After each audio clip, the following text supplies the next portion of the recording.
Hello guys, कैसे हो आप सब। स्वागत है आप सबका आपके अपने YouTube channel spy study bye प्रेम सर में। मैं हूं प्रेम अग्रवारी और आज के इस लेक्चर में हम बात करने वाले हैं इलेक्ट्रोस्टैटिक्स चैप्टर का एक महत्वपूर्ण टॉपिक कूलाम्ब्स लॉ को। कूलाम्ब्स लॉ का स्टेटमेंट क्या है, क्या उसके फार्मूले हैं, क्या इसके यूजेज हैं, इन सारी बातों को हम इस वीडियो में कवर करने वाले हैं। ये टॉपिक आपके एग्जाम के पॉइंट ऑफ व्यू से काफ़ी ज़्यादा इंपॉर्टेंट है। कई बार आपके बोर्ड एग्जाम में कूलाम्ब्स लॉ को पूछा गया है। सो हमारे साथ आप लोग बने रहिए वीडियो के अंत तक और देखते रहिए, सीखते रहिए। तो गाइज आइए स्टार्ट करते हैं वीडियो को स्टार्ट करने से पहले यदि आप चैनल पर नए हो तो प्लीज़ चैनल को सब्सक्राइब कर दीजिएगा, वीडियो को लाइक कर दीजिएगा और दोस्तों के साथ भी शेयर कर दीजिएगा, क्योंकि आपको इस चैनल पर एक स्मार्ट तरीके से चीज़ों को एक्सप्लेन की जाती हैं। तो आइए स्टार्ट करते हैं इस वीडियो को। कूलाम्ब्स लॉ यानी कूलाम्ब का नियम। बेसिकली कूलाम्ब्स का नियम जो है वो हमें ये बताता है कि इंटरेक्शन ऑफ चार्जेज यानी चार्जेस के इंटरेक्शन के बारे में बताता है, आवेशों के इंटरेक्शन के बारे में बताता है।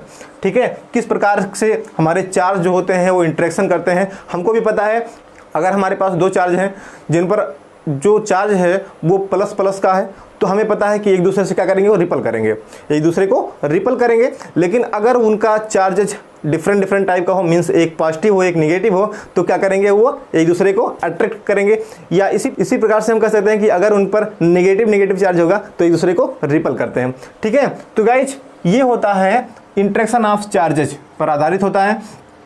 साथ में कूलाम्ब्स का नियम हमें ये भी बताता है कि ये चार्जेज एक दूसरे पर कितना फोर्स अप्लाई करते हैं और किस डायरेक्शन में करते हैं। इन सारी चीज़ों को भी कूलाम्ब्स लॉ बताता है। ठीक, तो आइए देख लेते हैं सबसे पहले इसमें स्टेटमेंट क्या है। स्टेटमेंट की अगर बात करें तो स्टेटमेंट इसका ये होता है कि अकॉर्डिंग टू कूलाम्ब्स लॉ के अनुसार द फोर्स ऑफ अट्रैक्शन और रिपल्सन का जो फोर्स होता है, भाई आपका जो आकर्षण या प्रतिकर्षण का जो बल होता है बिटवीन टू पॉइंट चार्जेस, किन्हीं दो पॉइंट चार्ज के बीच में, is directly proportional to the product of charges. ये क्या होता है, समानुपाती होता है किसके, प्रोडक्ट ऑफ टू चार्जेस, यानी इन आवेशों के गुणनफल के समानुपाती होता है। And inversely proportional to the square of distance between them, और इनके बीच की दूरी के स्क्वायर के यानी वर्ग के व्युत्क्रमानुपाती होता है, इनवर्सली प्रोपोर्शनल होता है। ठीक है, इन्होंने एक चीज और बताया था इसमें कि the direction of force act along the line joining centre of two charges. ये बताया था कि यहाँ पर इन दोनों आवेशों के बीच में जो फोर्स अप्लाई होगा उसका जो डायरेक्शन होगा वो इन दोनों आवेशों को मिलाने वाली रेखा के अनुदिश होगा। ठीक है, तो ये बात भी इन्होंने बताया था। और इस नियम को this law was given by Coulomb's in 1785। इस नियम को कूलाम्ब के द्वारा 1785 ईस्वी में दिया गया था। ठीक है, तो देखिए इसमें होना क्या चाहिए, दो पॉइंट चार्ज होना चाहिए। तो पॉइंट चार्ज की बात अगर हो रही है तो पॉइंट चार्ज क्या होता है भैया, तो पॉइंट चार्ज एक ऐसा चार्ज होता है जो कह सकते हैं बहुत ही स्मॉल चार्ज होता है, जो कह सकते हैं हम बहुत ही स्मॉल चार्ज होता है, या ऐसे भी कह सकते हैं कि वो चार्ज जो बिखरा हुआ ना हो। ठीक है, तो ऐसे चार्ज को हम कह सकते हैं पॉइंट चार्ज। ठीक है, कोई भी दो चार्ज पॉइंट चार्ज है कि नहीं ये डिपेंड करता है कि उनके बीच की डिस्टेंस क्या है।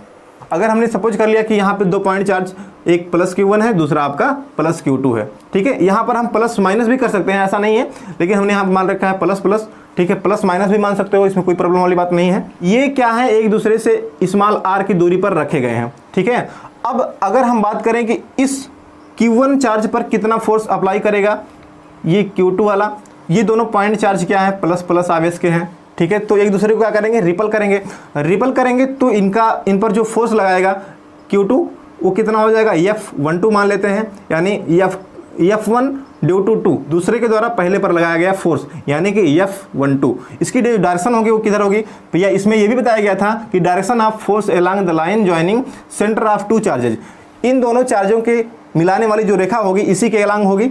दैट इज, ये आप देखो दिखा रहे हैं यहाँ पे डायरेक्शन ये वाली हो जाएगी। ठीक है, आप कह सकते हो ये ऐसे भी हो सकता था डायरेक्शन, लेकिन नीचे की तरफ भी हो सकता था, किधर भी हो सकता था, चाहे इधर भी हो सकता था, लेकिन ऐसा नहीं हो सकता है।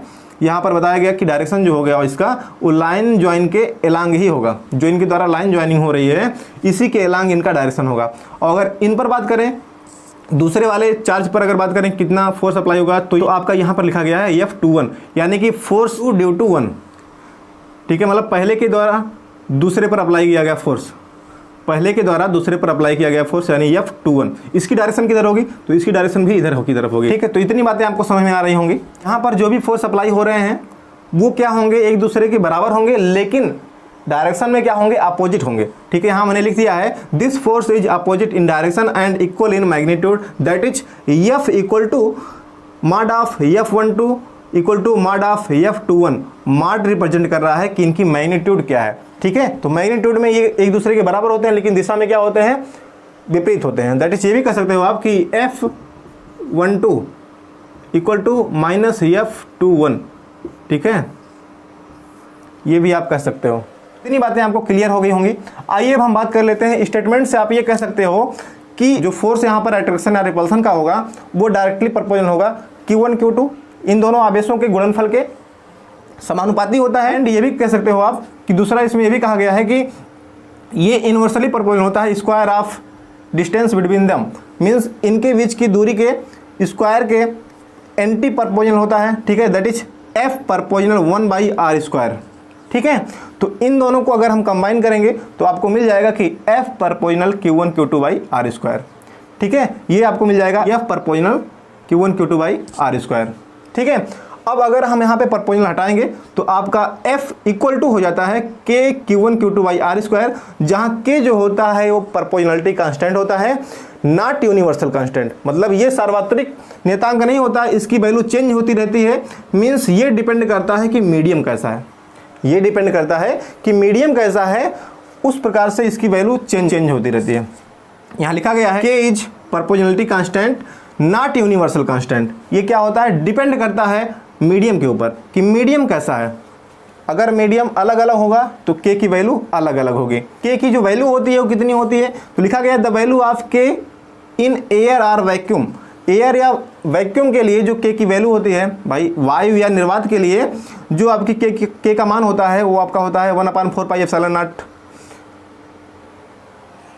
K की जो वैल्यू होती है वो होती है 1/4πε0, जहाँ ε0 क्या है, permittivity of the free space or vacuum. ε0 को हम कहते हैं परमिटिविटी यानी कि परावैद्युतांक, किसी मीडियम का परावैद्युतांक होता है वो।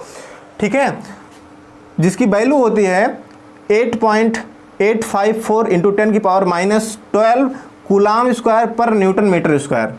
ठीक है, इस प्रकार से आप कह सकते हो कि दैट इज, इसको हम इस प्रकार से भी लिख सकते हैं कि F equal to 1/4πε0 Q1 Q2/r²। ठीक है भाई, K की वैल्यू हमने यहाँ पे रख दिया। ठीक है, अब इस 1/4πε0 की जो वैल्यू होती है वो 9 इंटू 10⁹ न्यूटन मीटर स्क्वायर पर कूलाम स्क्वायर। ठीक है, और अगर हम बात करें ये फोर्स, तो देखिए कूलाम साहब ने यहाँ जो बातें कही थी वो ये थी कि भैया यहाँ पर जो फोर्स अप्लाई होगा इन पॉइंट चार्ज के बीच में वो डायरेक्टली प्रोपोर्शनल होगा इनके प्रोडक्ट के यानी Q1 Q2 के। दूसरी बात ये भी बताया था कि ये फोर्स जो है वो इनवर्सली प्रोपोर्शनल होगा इनके बीच की दूरी के स्क्वायर के। ठीक है, तीसरी बात इन्होंने ये बताया था कि इस फोर्स का जो डायरेक्शन होगा वो इन पॉइंट चार्जों को मिलाने वाली रेखा के अनुदिश होगा। ठीक है, और चौथी बात ये थी कि ये फोर्स आपका डिपेंड करेगा कि मीडियम कैसा है, मीडियम पर भी डिपेंड करता है। यहाँ पर जो फोर्स अप्लाई होता है वो मीडियम पर भी डिपेंड करता है। ठीक है, तो गाइज यहाँ पर हम देखते हैं कि अगर Q1 Q2 की वैल्यू बढ़ाते हैं तो इस फोर्स की वैल्यू भी क्या होती है, बढ़ती है। मतलब आवेशों के मान को बढ़ाने पर यहाँ पर अधिक रिपल्सन फोर्स, ठीक है, या अधिक अट्रैक्शन फोर्स अप्लाई होता है। ठीक है, अगर हम बात करें यहाँ पर कि जो हमारा R है, R की वैल्यू अगर बढ़ाओगे, अगर R की वैल्यू बढ़ाओगे तो इस F की वैल्यू क्या होगी, घटेगी। तो इस प्रकार से हम देख रहे हैं कि अगर R की वैल्यू को हम बढ़ाते हैं तो F की वैल्यू जो होगी यानी जो अट्रैक्शन फोर्स होगा या जो रिपल्सन फोर्स होगा वो हमारा कम हो जाएगा। ठीक है, तो ये चीज़ें यहाँ पर बताई थी इन्होंने। तो ये F जो है डिपेंड करता है मीडियम पर भी। देखो यहाँ लिखा गया है this force depend upon the medium. ये फोर्स जो होता है वो मीडियम पर भी डिपेंड करता है। ऐसा नहीं कि ये पॉइंट चार्ज किसी दूसरे मीडियम में अगर हो तो उन पर फोर्स जो है वो आपका डिफरेंट होता है। अलग अलग मीडियम के लिए अलग अलग फोर्स यहाँ पे अप्लाई होता है। ठीक है, यदि यहाँ पर अगर Q1 Q2 को 1 कूलाम कर दें हम, Q1 और Q2 पर जो आवेश हो अगर वो 1 कूलाम हो जाए और R जो डिस्टेंस है इनके बीच की वो अगर 1 मीटर हो जाए तो फिर जो यहाँ पे फोर्स अप्लाई होता है वो 9 इंटू 10⁹ न्यूटन का अप्लाई होता है। आई होप आप लोगों को कूलाम से समझ में आ गया होगा। ओके।